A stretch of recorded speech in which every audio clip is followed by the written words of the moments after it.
নমস্কাৰ study with পিপিৰ নতুন এটা ভিডিঅ'লৈ আপোনালোক সকলোকে পুনৰবাৰ স্বাগতম জনাইছোঁ। আশা কৰোঁ সকলো ভালে আছে। আমি আপোনালোকলৈ আগবঢ়াই আছোঁ অসমীয়া চলচ্চিত্ৰ অতীত আৰু বৰ্তমান। ইতিমধ্যে দ্বিতীয় খণ্ডটো আগবঢ়োৱা হৈছে। যদি আপোনালোকে চোৱা নাই আমাৰ প্লে'লিষ্টত গৈ আপোনালোকে সেই দ্বিতীয় খণ্ডটো চাব পাৰিব। আজি আমি আপোনালোকলৈ আগবঢ়াইছোঁ তৃতীয় খণ্ড। আশা কৰিছোঁ আপোনালোকে ভিডিঅ'টো শেষলৈকে চাব আৰু যদি আমাৰ ইউটিউব চেনেলটোলৈ নতুনকৈ আহিছে তেতিয়াহ'লে আমাৰ চেনেলটো ছাবস্ক্ৰাইব কৰিবলৈ নাপাহৰিব, যাতে এনেধৰণৰ ভিডিঅ'সমূহ আপোনালোকে চাই থাকিবলৈ পায় আৰু প্ৰিয় বন্ধু বান্ধৱীলৈ আমাৰ ভিডিঅ'সমূহৰ লিংক শ্বেয়াৰ কৰি দিব। তেতিয়াহ'লে বলক আমি তৃতীয় খণ্ডটোৰ মাজলৈ সোমাই যাওঁ। অসমীয়া চলচ্চিত্ৰৰ ইতিহাসৰ এখন অতিকে উল্লেখযোগ্য চলচ্চিত্ৰ হৈছে চিৰাজ। এইখন অসমৰ ষষ্ঠখন অসমীয়া চলচ্চিত্ৰ। মুক্তি পাইছিল 1948 চনত। ছবিখনৰ পৰিচালনা কৰিছিল বিষ্ণু ৰাভা আৰু ফণী শৰ্মাই যুটীয়াভাৱে। প্ৰযোজনা কৰিছিল তেজপুৰৰ চিত্ৰাৱলী পিকচাৰ্ছে। লক্ষীধৰ শৰ্মাৰ এটি বিখ্যাত গল্প চিৰাজ, সেই চিৰাজ গল্পটোৰ আধাৰত এই চলচ্চিত্ৰখন নিৰ্মাণ কৰা হৈছিল। 1946 চনত ফণী শৰ্মাই চলচ্চিত্ৰ শিল্পৰ এটি স্থায়ী বুনিয়াদ ৰচনাৰ অৰ্থে এটা ৰাজহুৱা চিত্ৰগৃহ নিৰ্মাণৰ উদ্যোগ গঢ়াৰ বাবে পৰিকল্পনা কৰে আৰু চিত্ৰাৱলী পিকচাৰ্ছ লিমিটেড নাম দি এটা উদ্যোগ গঠন কৰে। এই যে চিৰাজ ছবিখনৰ নিৰ্মাণ কাৰ্য ইমান সহজ নাছিল। নিৰ্মাণ কালত টকাৰ নাটনি হোৱাৰ বাবে চন্দ্ৰধৰ গোস্বামীয়ে নিজৰ নিপন নামৰ জাহাজখন বিক্ৰী কৰি 20,000 টকা যোগ দিছিল। 20,000 টকা যোগ দিছিল। তেতিয়াও কিন্তু ছবিখনৰ কাম সম্পূৰ্ণ হোৱা নাছিল আৰু তেতিয়া নগাঁৱৰ কাশীপ্ৰসাদ বাহিনীৰ পৰা টকা ধাৰ লৈ ছবিখনৰ নিৰ্মাণ কাৰ্য সম্পূৰ্ণ কৰিছিল। চাওক, এই চিৰাজ চলচ্চিত্ৰখন নিৰ্মাণৰ আগলৈকে যিসমূহ চলচ্চিত্ৰ নিৰ্মাণ হৈছিল সেইসমূহো কিন্তু ব্যৱসায়িকভাৱে সফল হোৱা নাছিল। তাৰ পিছতো এই যে নিজৰ নিপন নামৰ জাহাজখন বিক্ৰী কৰি বা টকা কাৰোবাৰ পৰা ধাৰলৈ লৈ চলচ্চিত্ৰ নিৰ্মাণ কৰিবলৈ যে সাহ কৰিছিল সেয়াই কিন্তু যথেষ্ট আছিল। আৰু তাৰ বাবে এইসকল ব্যক্তি অসমৰ বাবে সদায় চিৰনমস্য হৈ থাকিব, কাৰণ তেওঁলোকে এই চলচ্চিত্ৰৰ যিটো উদ্যোগ সেইটো উদ্যোগ গঢ় দিয়াত তেওঁলোকৰ অত্যন্ত কষ্ট আৰু ত্যাগ জড়িত হৈ আছে, হয়নে? ঠিক আছে, আমি আকৌ চিৰাজ চলচ্চিত্ৰখনৰ মাজলৈ সোমাই যাওঁ। চিৰাজ চলচ্চিত্ৰখনৰ পৰিচালনা কোনে কৰিছিল? বিষ্ণু ৰাভা আৰু ফণী শৰ্মাই যুটীয়াভাৱে। আৰু কোনটো গল্পৰ আধাৰত বা কাৰ গল্পৰ আধাৰত চিৰাজ নামৰ চলচ্চিত্ৰখন নিৰ্মাণ কৰিছিল? মনত ৰাখি থ'ব। সকলো দিশতে বিশেষ কৃতিত্ব প্ৰদৰ্শন কৰা চিৰাজ আজি অসমৰ চলচ্চিত্ৰ জগতৰ আদৰ্শস্বৰূপ। হয়, সকলোৰে মুখে মুখে থকা এখন চলচ্চিত্ৰ চিৰাজ। এই ছবিখনৰ নাম ভূমিকাত অভিনয় কৰিছিল ফণী শৰ্মাই। অসমৰ এগৰাকী অতি উচ্চমানৰ অভিনেতা ৰূপে স্বীকৃতি লাভ কৰিছিল এই চলচ্চিত্ৰখনত অভিনয় কৰি কোনে? ফণী শৰ্মাই। আৰু কন্দৰ্প চৰিত্ৰত অভিনয় কৰে ভৱ হাজৰিকাই। প্ৰশ্ন আহিব পাৰে যে চিৰাজ নাম ভূমিকা কোনে অভিনয় কৰিছিল, হয়নে?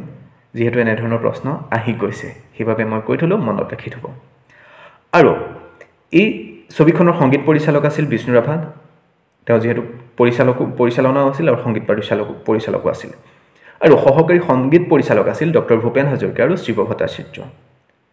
উল্লেখযোগ্য যে এইখন ছবিয়ে প্ৰথমবাৰৰ বাবে ব্যৱসায়িক সফলতাৰ মুখ দেখিছিল। খুব ভাল লগা কথা, চিৰাজেই প্ৰথম ছবি যি ব্যৱসায়িক সফলতাৰ মুখ দেখিছিল। অসমীয়া সপ্তমখন চলচ্চিত্ৰ হ'ল পাৰঘাট। কাহিনী আৰু পৰিচালনা আছিল প্ৰবীণ ফুকনৰ। সংগীত পৰিচালক আছিল গন্ধৰ্ব। অভিনয়ত আছিল চন্দ্ৰকান্ত ফুকন, প্ৰবীণ ফুকন, সৰ্বেশ্বৰী চক্ৰৱৰ্তী, জ্ঞানদা কাকতি আদি। উল্লেখযোগ্য যে আন্তঃৰাষ্ট্ৰীয় খ্যাতি লাভ কৰা প্ৰথম অসমীয়া অভিনেত্ৰী জ্ঞানদা কাকতিয়ে এইখন চলচ্চিত্ৰৰ জৰিয়তে অভিনয় জগতত খোজ দিয়ে। আজি কিছুদিন আগতে জ্ঞানদা কাকতিয়ে মৃত্যুবৰণ কৰে, গতিকে তেখেতৰ বিষয়ে জানি থোৱাটো আমাৰ বাবে অতিকে দৰকাৰী। তেওঁৰ প্ৰথম ছবিখন কি? জ্ঞানদা কাকতিৰ পাৰঘাট। আমি তেওঁৰ বিষয়ে, জ্ঞানদা কাকতিৰ বিষয়ে সম্পূৰ্ণ এটা ভিডিঅ' আপোনালোকলৈ আগবঢ়াম পিছে পৰে, আপোনালোকে চাব বুলি সেইটো আশা ৰাখিছোঁ। ঠিক আছে, পাৰঘাটৰ সমসাময়িক চলচ্চিত্ৰ আছিল আছিত সেনৰ বিপ্লৱী, সুৰেশ গোস্বামীৰ ৰুণুমি, সুনীল গাংগুলীৰ সতী বেউলা। এই যে বিপ্লৱী ছবিখন মুক্তি পাইছিল 1950 চনত। আছিত সেনৰ বিপ্লৱী হয়নে মুক্তি পাইছিল 1950 চনত। এই আছিত সেন পিছলৈ অকল অসমীয়া চলচ্চিত্ৰতে সীমাবদ্ধ নাছিল। পিছলৈ হিন্দী আৰু বাংলা চলচ্চিত্ৰৰ পৰিচালক ৰূপেও কিন্তু তেওঁ খ্যাতি লাভ কৰিছিল আৰু এইখনৰ সংগীত পৰিচালক আছিল শিৱপ্ৰসাদ ভট্টাচাৰ্য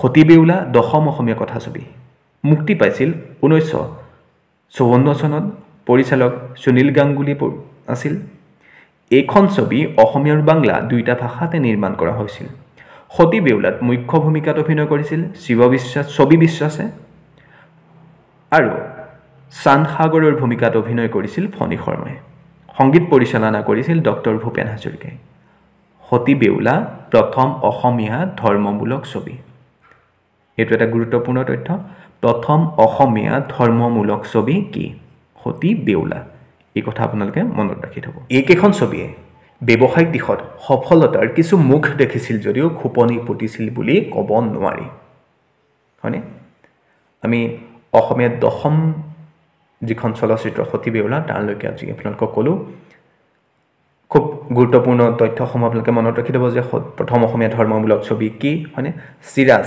খুব এখন গুৰুত্বপূৰ্ণ চলচ্চিত্ৰ গতিকে মনত ৰাখি থোৱাটো খুব জৰুৰী চলচ্চিত্ৰ চিৰাজ চলচ্চিত্ৰখনৰ নাম ভূমিকাত কোনে অভিনয় কৰিছিল সেই চিৰাজ চলচ্চিত্ৰখনৰ মূল কাহিনী কোনটো গল্পৰ আধাৰত আছিল বা কাৰ গল্পৰ আধাৰত আছিল হয়নে এইখিনি কথা আপোনালোকে মনত ৰাখি থব আৰু জ্ঞানদা কাকতিৰ প্ৰথম চলচ্চিত্ৰখনৰ নাম কি এইখিনি আপোনালোকে মনত ৰাখি 50ৰ দশকৰ শেষৰ ফালে অসমীয়া চলচ্চিত্ৰৰ গতি স্থবিৰ হয় যদিও তেনে প্ৰতিকূল পৰিৱেশৰ মাজতো অসমীয়া চলচ্চিত্ৰত বিশেষ অৰিহণা যোগাবলৈ আগবাঢ়ি আহিছিল বহুকেইজন ব্যক্তিয়ে লক্ষ্যধৰ চৌধুৰীৰ নিমিলা অংক 1955 চনত মুক্তি লাভ কৰে লক্ষ্যধৰ চৌধুৰীৰ একে নামৰ গল্প এটাৰ আধাৰত নিৰ্মাণ কৰা হৈছিল এই ছবিখনে স্থবিৰ হৈ থকা অসমীয়া চলচ্চিত্ৰ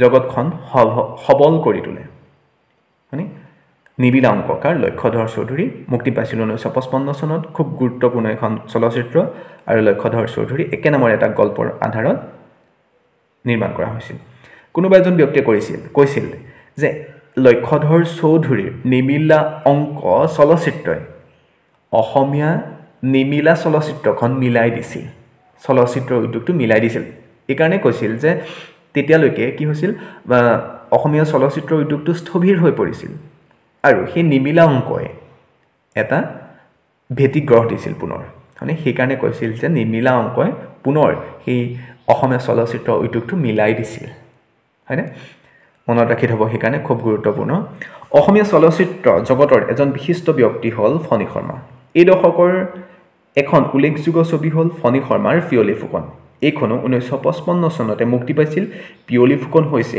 ৰাষ্ট্ৰপতি সন্মান লাভ কৰা প্ৰথম অসমীয়া চলচ্চিত্ৰ খুব গুৰুত্বপূৰ্ণ মনত ৰাখি থব ৰাষ্ট্ৰপতি পদক লাভ কৰা বা ৰাষ্ট্ৰপতি বঁটা লাভ কৰা প্ৰথম অসমীয়া চলচ্চিত্ৰখন কি পিয়লি ফুকন ৰচনা আৰু চিত্ৰনাট্য আছিল ফণী শৰ্মাৰ লগতে নাম ভূমিকাত অভিনয় কৰি সুখ্যাতি অৰ্জন কৰিবলৈ সক্ষম হৈছিল ফণী শৰ্মাই মানে চলচ্চিত্ৰ আমি যদি অসমীয়া চলচ্চিত্ৰ উদ্যোগটো চাওঁ তেতিয়াহ'লে ফণী শৰ্মাক যদি আমি আঁতৰাই দিওঁ তেতিয়া অসমীয়া চলচ্চিত্ৰ উদ্যোগটো সম্পূৰ্ণই নহ'ব হয়নে নিপ বৰুৱা অসমীয়া চলচ্চিত্ৰৰ এক উল্লেখযোগ্য নাম এতিয়ালৈকে সৰ্বাধিক ছবি পৰিচালনা কৰা নিপ বৰুৱাই সামাজিক ৰোমান্টিক ধৰ্মী বিষয়বস্তু আৰু সমধৰ্মী নিবেদন শৈলীৰ বাট দেখুৱাই এক নতুন বাট তৈয়াৰ কৰিছিল কোনে নিপ বৰুৱাই স্মৃতিৰ পৰশ মাক আৰু মৰম ৰঙা পুলিচ নিপ বৰুৱাৰ উল্লেখযোগ্য চলচ্চিত্ৰ মাক আৰু মৰমৰ বাবে ৰাষ্ট্ৰপতি বঁটা লাভ কৰিবলৈ সক্ষম হৈছিল নিপ বৰুৱাই কোনখন চলচ্চিত্ৰৰ জৰিয়তে ৰাষ্ট্ৰপতি বঁটা লাভ কৰিবলৈ সক্ষম হৈছিল মনত ৰাখি থব 1956 চনত ডক্টৰ ভূপেন হাজৰিকাৰ প্ৰথম ছবি এৰাবাটৰ সুৰ মুক্তি পায় ডক্টৰ ভূপেন হাজৰিকাৰ প্ৰথমখন ছবি কি আছিল এৰাবাটৰ সুৰ কেতিয়া মুক্তি পায় 1956 চনত এইখনতে প্ৰখ্যাত অভিনেতা বিজয় শংকৰ দাসে অভিনয় জগতৰ পাতনি মেলে বিজয় শংকৰ দাসৰ জনপ্ৰিয় নাম হৈছে অকুদা খুব গুৰুত্বপূৰ্ণ অসমীয়া চলচ্চিত্ৰ জগতত অকুদা বুলিলে কোনজন ব্যক্তিক জনা যায় বিজয় শংকৰ দাসক মনত ৰাখি থব এইখিনিতে ভূপেন হাজৰিকাই পৰিচালনা কৰা আন কেইখনমান ছবিৰ কথা আপোনালোকক কওঁ সেয়া হৈছে শকুন্তলা প্ৰতিধ্বনি লতিঘটি চিকমিক বিজুলী মন প্ৰজাপতি আৰু চিৰাজ যে ফণী শৰ্মা আৰু বিষ্ণু ৰাভাই চিৰাজ নিৰ্মাণ কৰিছিল তাৰপিছতো ভূপেন হাজৰিকাই এখন চিৰাজ নামেৰে চলচ্চিত্ৰ নিৰ্মাণ কৰিছিল এই কথা মনত ৰাখি থব ইয়াৰে শকুন্তলা প্ৰতিধ্বনি আৰু লতিঘটিৰ বাবে ৰাষ্ট্ৰপতিৰ ৰূপৰ পদক পোৱাৰ উপৰিও চামেলি মেমচাপ ছবিৰ সংগীত পৰিচালনাৰ বাবে ৰাষ্ট্ৰীয় পৰ্যায়ত শ্ৰেষ্ঠ সংগীত পৰিচালকৰ সন্মান লাভ কৰিছিল ডক্টৰ ভূপেন হাজৰিকাই। খুব গুৰুত্বপূৰ্ণ, ডক্টৰ ভূপেন হাজৰিকাই পৰিচালনা কৰা প্ৰথমখন চলচ্চিত্ৰ কি? এৰাবাটৰ সুৰ মনত ৰাখি থ'ব। আৰু কোনখন চলচ্চিত্ৰৰ বাবে তেখেতে ৰাষ্ট্ৰীয় পৰ্যায়ত সংগীতৰ শ্ৰেষ্ঠ সংগীত পৰিচালক হিচাপে সন্মান লাভ কৰিছিল, এই কথা মনত ৰাখি থ'ব। আৰু ইতিমধ্যে আমি আপোনালোকলৈ আগবঢ়াইছিলোঁ যে কোনখন চলচ্চিত্ৰৰ জৰিয়তে প্ৰথমে নেপথ্য কণ্ঠশিল্পী হিচাপে ভূপেন হাজৰিকাই খোজ দিছিল। আপোনালোকে হয়তো জানে, আমি দ্বিতীয় খণ্ডটো পঢ়োঁতে এই কথা কৈছিলোঁ। যদি মনত আছে কমেণ্ট কৰি জনাব বুলি আশা ৰাখিছোঁ। 1956 চনত আনোৱাৰ হুছেইনৰ সৰাপাত মুক্তি পায়। তাৰ পিছতে অসমীয়া চলচ্চিত্ৰৰ এখন অতিকে গুৰুত্বপূৰ্ণ চলচ্চিত্ৰ পূবেৰুণ মুক্তি পায় 1959 চনত। পূবেৰুণ ছবিখনে ৰাষ্ট্ৰপতি বঁটা লাভ কৰাৰ লগতে 1960 চনৰ জুলাই মাহত অনুষ্ঠিত বাৰ্লিন চলচ্চিত্ৰ মহোৎসৱত প্ৰদৰ্শিত হয়। বিদেশত প্ৰদৰ্শিত হোৱা এইখনেই প্ৰথম অসমীয়া বোলছবি। পূবেৰুণখনৰ কাহিনী আছিল ডক্টৰ খগেন ৰয়, অভিনয়ত আছিল জ্ঞানদা কাকতি, বীণা বৰুৱা, ৰাধা গোবিন্দ বৰুৱা। এই দশকত অসমীয়া ছবিয়ে যথেষ্ট প্ৰসাৰতা লাভ কৰে, ৰাষ্ট্ৰীয় আন্তঃৰাষ্ট্ৰীয় সন্মান লাভ কৰিবলৈ সক্ষম হয়। আজিলৈ আজিও আমি আপোনালোকলৈ অসমীয়া চলচ্চিত্ৰ অতীত আৰু বৰ্তমান তাৰে ওপৰত এটি ভিডিঅ' আগবঢ়ালোঁ। আশা কৰিছোঁ আপোনালোকে ভাল পালে। যদি ভাল পালে আমাৰ ইউটিউব চেনেলটো ছাবস্ক্ৰাইব কৰি দিব আৰু আপোনালোকৰ প্ৰিয় বন্ধু বান্ধৱীলৈ আমাৰ ভিডিঅ'সমূহৰ লিংক শ্বেয়াৰ কৰি দিবলৈ নাপাহৰিব।